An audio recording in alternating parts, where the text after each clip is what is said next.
Uncertainty ya. Kurangnya kolaborasi dalam tim. Masih kurangnya reward dan recognition terhadap pekerjaan yang dilakukan. Kurangnya ruang untuk memberi kontribusi yang signifikan. Kita dapat melakukan sharing informasi dalam tim, Menunjukkan arahan terkait karir pegawai sebagai bentuk motivasi. Line manager perlu memberikan umpan balik yang spesifik dan konstruktif. Dapat mengkomunikasikan kepada pegawai bahwa kontribusi masing-masing individu itu sangat penting. Bagaimana hal ini bisa diatasi oleh organisasi? Melalui performance dialogue. Performance dialogue dapat mempercepat perbaikan performance pegawai secara keseluruhan, mengidentifikasi kendala atau concern pegawai terkait kinerja, karir, dan pengembangan pegawai, mencari solusi, dan menindaklanjutinya sehingga mendapatkan immediate result. Apa saja yang perlu dipersiapkan untuk performance dialogue? Alokasikan waktu khusus untuk pelaksanaan performance dialogue. Line manager perlu proaktif untuk menjadwalkan performance dialogue kepada pegawai di bawahnya. Pegawai juga dapat mengusulkan kepada line manager jika merasa butuh performance dialogue. Line manager perlu menyiapkan data-data kepegawaian pegawai di bawahnya. Dalam melaksanakan performance dialogue, line manager dapat menggunakan metode GROW. GROW digunakan untuk menaikkan tingkat kesadaran diri berlandaskan realita, lalu menemukan pilihan dan menetapkan keputusan tepat sampai pengambilan tindakan yang berujung perubahan. Goal adalah langkah pertama digunakan untuk menetapkan tujuan yang jelas. Sebagai pegawai muda, apa aspirasi karir kamu dalam 3 tahun ke depan? Reality.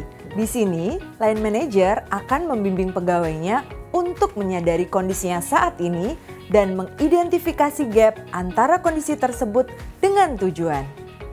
Gimana kerjaan kamu sekarang? Ada nggak kendala yang menghambat dalam penugasan saat ini?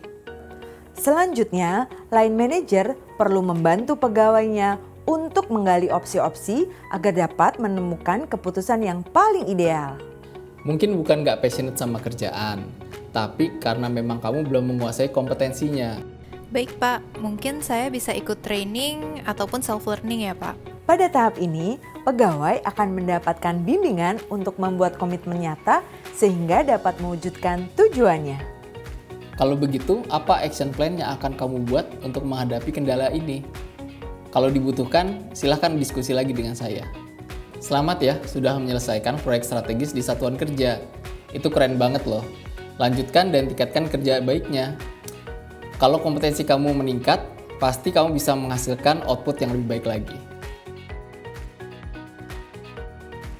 Setelah pelaksanaan performance dialogue, apalagi ya yang perlu dilakukan? Catat kesepakatan performance dialogue. Pastikan hasil performance dialogue dapat dilihat kembali sewaktu-waktu dengan mudah, baik oleh line manager maupun pegawai. Line manager perlu terus melakukan monitoring tindak lanjut kesepakatan performance dialogue. Performance dialogue perlu dilakukan pada saat periode pengisian IKI, penilaian tengah dan akhir tahun, pengisian asesmen kompetensi dan RPK, dan sewaktu-waktu apabila dibutuhkan. Performance dialogue dapat terbangun dengan baik jika ada trust antara pegawai dan line manager serta adanya lingkungan kerja yang baik. Jadi, gimana tanggapanmu jika performance dialogue terlaksana dengan baik? udah nggak FOMO dan nggak insecure lagi. Saya lebih pede dong bisa berkontribusi. Tentunya bisa dapat reward dan recognition yang diharapkan. Mantap pastinya. Terbuktikan performance dialog yang baik dapat meningkatkan engagement pegawai. Yuk, kita laksanakan performance dialog dan lebih pede dengan pede.